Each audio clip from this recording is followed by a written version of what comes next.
Imagine this. You're alone, working the night shift at a quiet roadside motel. It's a job that's supposed to be uneventful, maybe even boring. But what if, every single night, one specific room, room number 7, beckons you with unexplained sounds and chilling whispers? What if the warnings you dismissed as mere superstition turn out to be horrifyingly real? This is the story of Wigwam number 7, a room that has haunted my nights and changed everything I thought I knew about fear. Stay with me as I reveal the truth behind the strange events that unfolded in the shadows of the motel. You won't want to miss this. The Ghost of Wigwam number 7. I started my night shift at the Wigwam Motel, a relic of the past on the historic Route 66.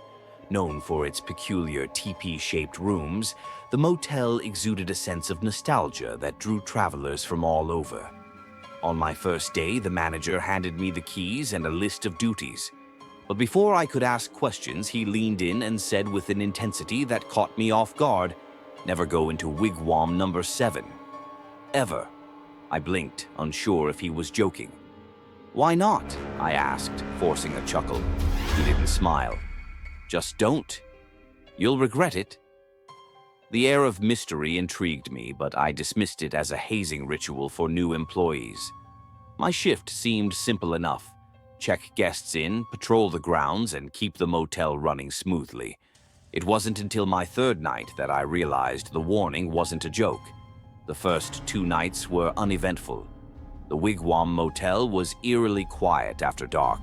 Occasionally, the wind would howl through the cracks of the old structures, making the teepees creak.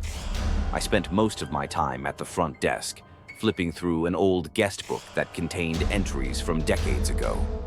Every so often, I would glance at the monitors, showing grainy footage from the security cameras.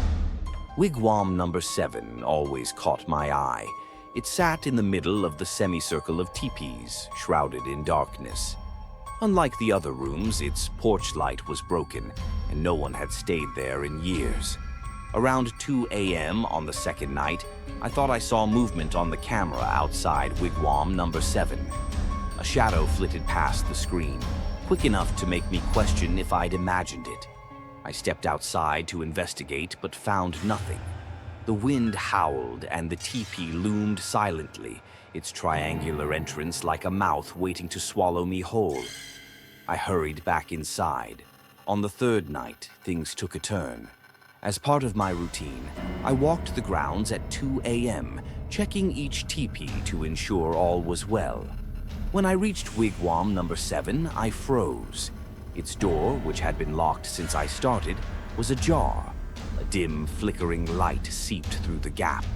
My heart raced as I stood there, debating whether to step inside or follow the manager's warning. After a moment, curiosity won.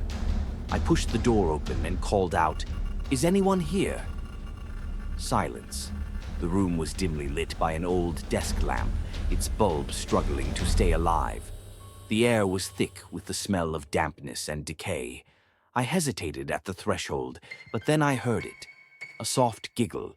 It was faint, almost like a whisper, but unmistakable. It came from deep inside the room.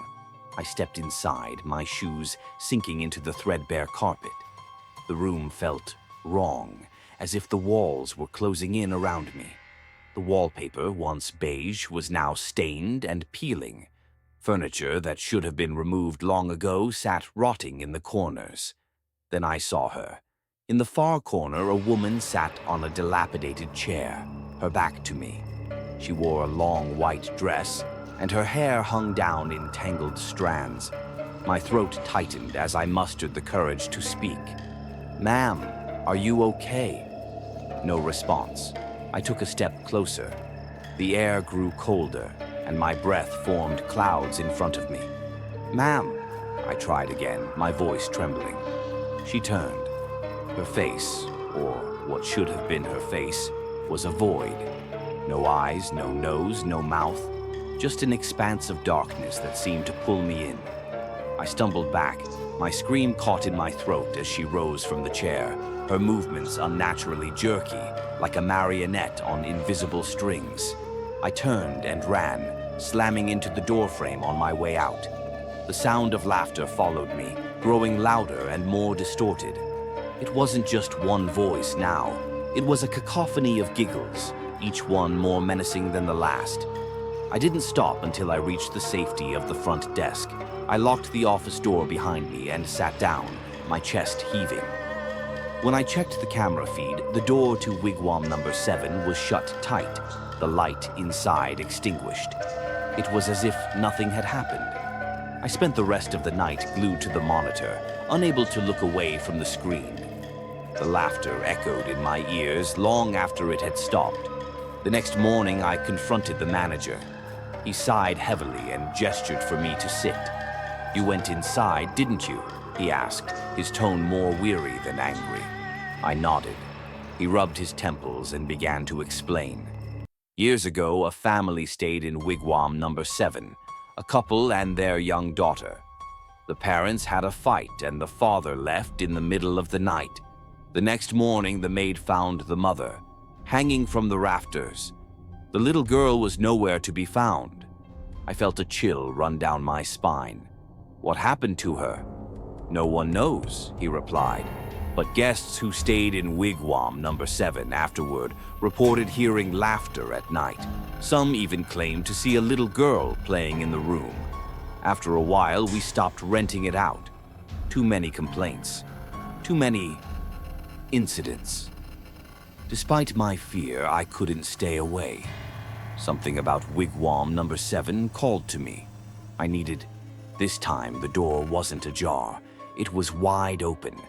The room was pitch black, but I could feel her presence before I saw her. The woman in white stood in the center, her head tilted as if she were listening to something I couldn't hear. When she turned, her featureless face seemed to shift, the void in its place swirling like smoke. "Why are you here?" I managed to whisper. The laughter returned, but it wasn't just hers. It was a child's laughter, high-pitched and echoing from every corner of the room. I felt a tug at my sleeve and looked down to see a small handprint forming on my arm, cold, wet, and impossibly real. I stumbled backward, nearly tripping over the threshold as the door slammed shut behind me. The laughter faded, leaving me in silence. I quit my job at the Wigwam Motel the next morning, but even now, months later, I can't shake the feeling that she's still with me. Sometimes, late at night, I hear faint giggles in the darkness of my own home. And when I close my eyes, I see her, standing in the corner, waiting. They say curiosity killed the cat. For me, it awakened something far worse. Whatever haunted Wigwam number 7 hasn't let go of me, and I fear it never will. The midnight knocking. The Wigwam Motel was one of those roadside curiosities that seemed to belong to a bygone era. Nestled along Route 66, its quirky, teepee-shaped rooms attracted travelers seeking nostalgia or novelty. I had taken the night shift at the motel, assuming it would be quiet and uneventful. Most of the guests checked in before sundown, and the rest of my hours were spent reading or watching old black and white movies on the tiny TV at the reception desk. But the calm didn't last long. It started on a Tuesday, my third night working there. Around midnight, just as I was nodding off, I heard it. 3 deliberate knocks. They echoed in the stillness, faint yet firm. The sound came from TP number 7, a room that wasn't rented out that night. Frowning, I checked the logbook. No one was staying in number 7. In fact, it hadn't been rented out in weeks due to some maintenance issues. The plumbing didn't work, and the manager, Mr. Henley, kept putting off repairs.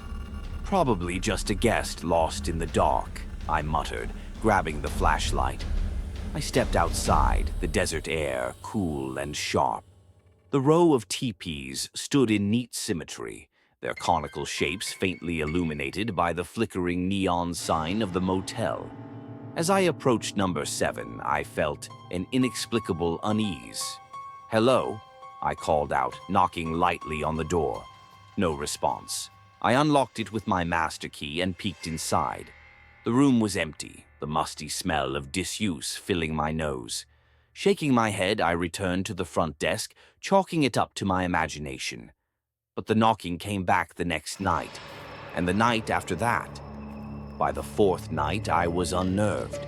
It always happened at exactly midnight, the same rhythmic knocking on the door of TP number 7. I considered telling Mr. Henley, but he was dismissive about anything that didn't involve saving money. "It's just the wind or some animal," he'd say, waving me off. "Don't go scaring the guests with ghost stories." Still, I couldn't shake the feeling that something was wrong. On the fifth night, I decided to confront whatever, or whoever, was behind it. At 11:55 p.m., I positioned myself near the window of the reception area, flashlight in hand, eyes trained on TP number 7. The clock on the wall ticked louder in the silence, each second stretching into an eternity. Then, right on cue, 3 knocks shattered the stillness. Heart pounding, I bolted out the door and raced to number 7. This time, I didn't hesitate. I unlocked the door and flung it open. The room was dark, the faint smell of mildew lingering in the air. "Hello," I called out, my voice trembling slightly. No answer. I stepped inside, sweeping the flashlight across the room. The bed was neatly made, the dresser untouched. But then the beam of light landed on the bathroom door. It was slightly ajar. "Is someone in there?" I asked, taking a cautious step forward. My hand reached for the doorknob, pushing it open. The bathroom was empty, but the mirror caught my attention. It was fogged up, as if someone had recently taken a hot shower. And scrawled across the glass were 3 words, written in what looked like condensation. "Get out, now." I stumbled back, nearly tripping over my own feet. The room felt colder, the air heavier, as if the walls were closing in. Without looking back, I fled the room, slamming the door behind me. My breath came in short gasps as I reached the reception desk. For the rest of the night, I sat with every light on, clutching the phone, debating whether to call the police. But what would I tell them? That a ghost was haunting TP number 7. The next morning, I approached Mr. Henley, determined to quit. But before I could say a word, he surprised me by bringing it up first. "TP number 7 giving you trouble?" he asked, a strange look in his eyes. I blinked. You know about it?" He sighed, rubbing his temples. "You're not the first. Everyone who's worked here has had experiences with that room. It's why I don't rent it out anymore." "Why didn't you tell me?"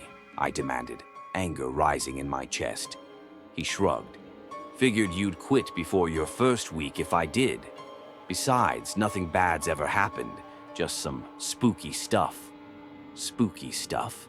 The fogged-up mirror, the phantom knocking, the overwhelming sense of dread. I wouldn't call that just spooky. I couldn't let it go. That afternoon, I decided to do some research. At the local library, I combed through old newspaper archives and town records, searching for anything connected to the Wigwam Motel or TP number 7. It didn't take long to find something.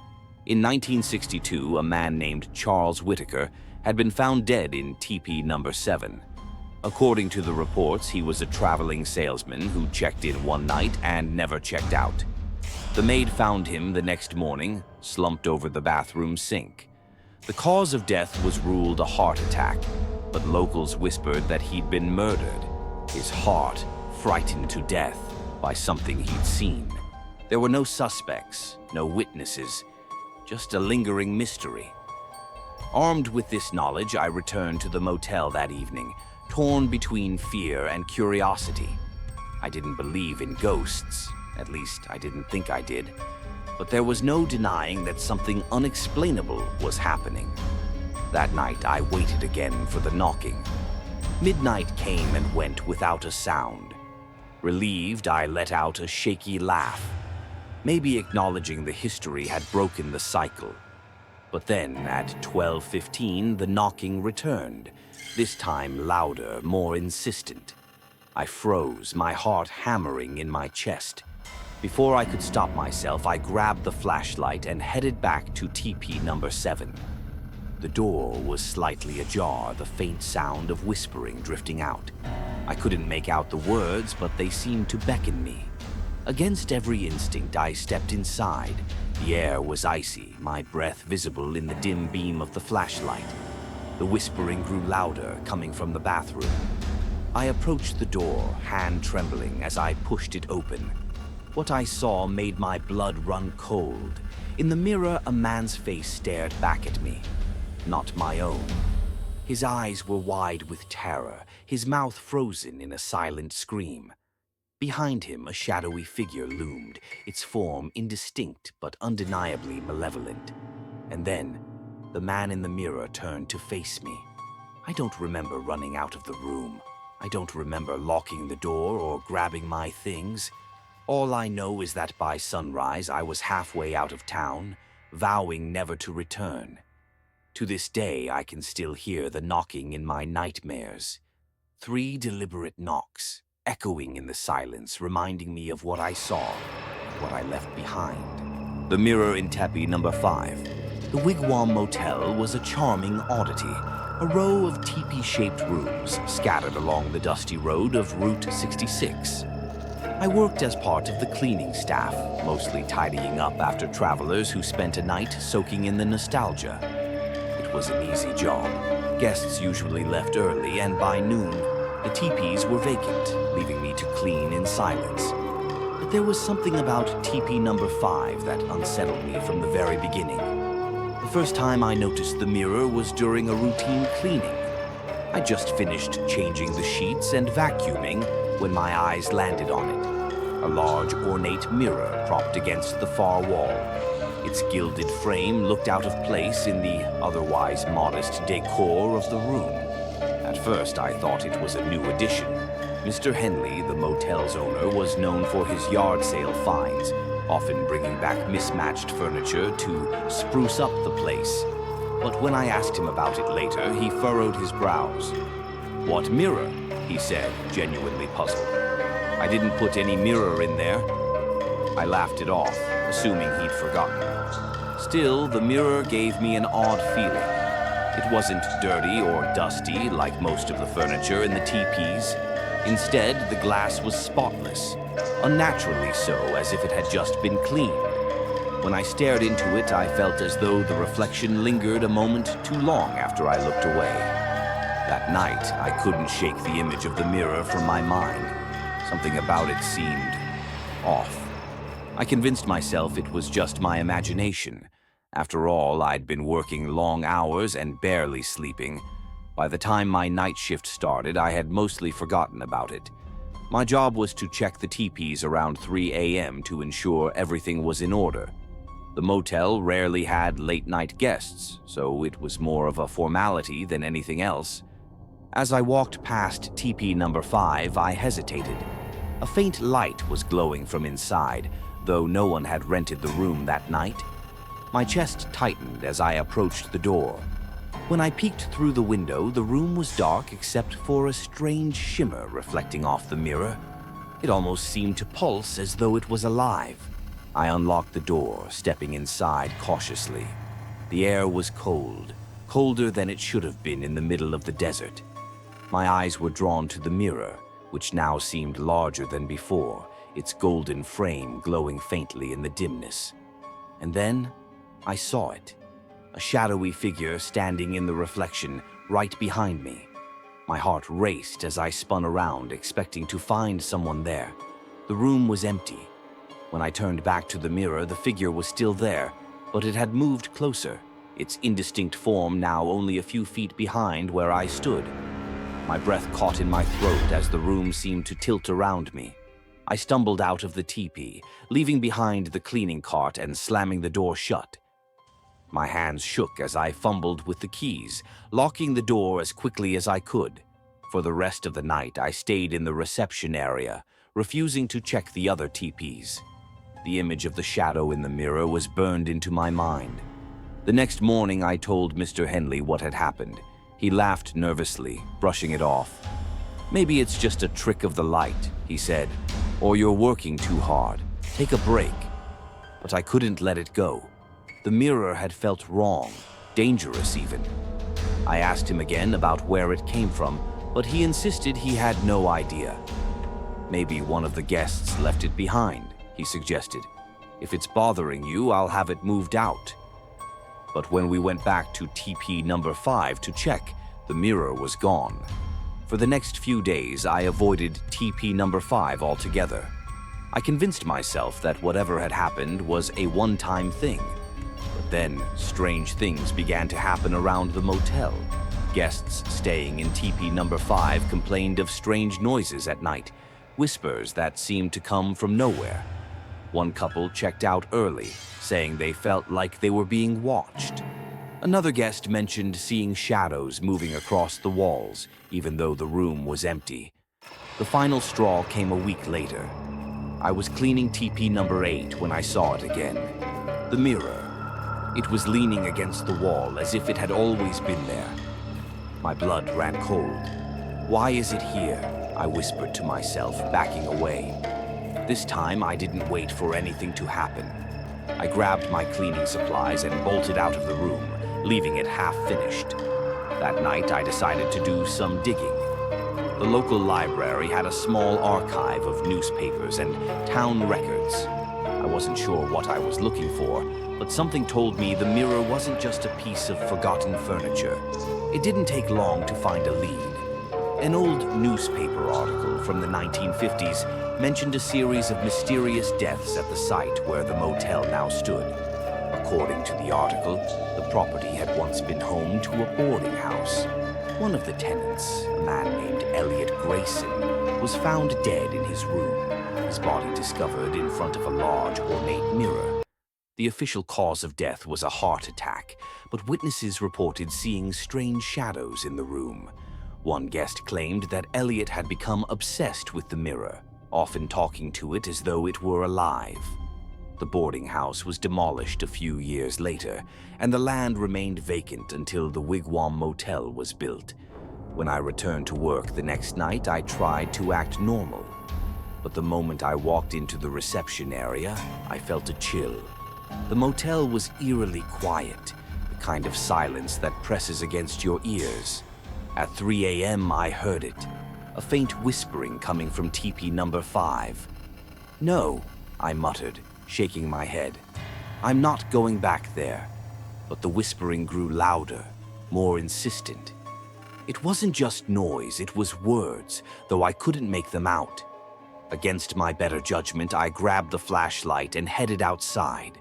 When I reached to P number 5, the door was slightly ajar. The whispering stopped the moment I stepped inside. The mirror was back, standing in its usual spot. This time, the reflection was darker, as though the glass itself had been stained. And then, slowly, the shadow appeared again, its form shifting and flickering like a flame. It raised a hand, beckoning me closer. I don't know what possessed me to move toward it, but I did. My feet felt heavy, like I was walking through water. When I was just a few feet away, the shadow's hand pressed against the glass, and for a moment I thought I saw a face, twisted and hollow-eyed, its mouth open in a silent scream. The room spun around me, and I felt myself being pulled toward the mirror. The edges of the world blurred, and for a terrifying second I thought I was going to be dragged inside. But then, just as quickly as it started, it stopped. The room was still, the mirror once again reflecting only my own wide-eyed face. I didn't wait to see what would happen next.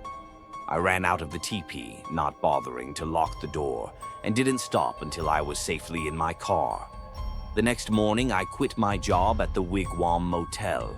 I never told Mr. Henley what I saw that night, and I never went back to check if the mirror was still there. But sometimes, late at night, I'll catch a glimpse of my reflection in a window or a shiny surface, and for a split second, I'll see it, the shadow standing just behind me, waiting. And I know it's only a matter of time before it comes back for me. Thank you for watching today's story.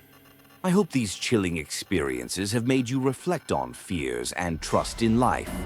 If you enjoyed this video, don't forget to hit the like button and share your thoughts in the comments below.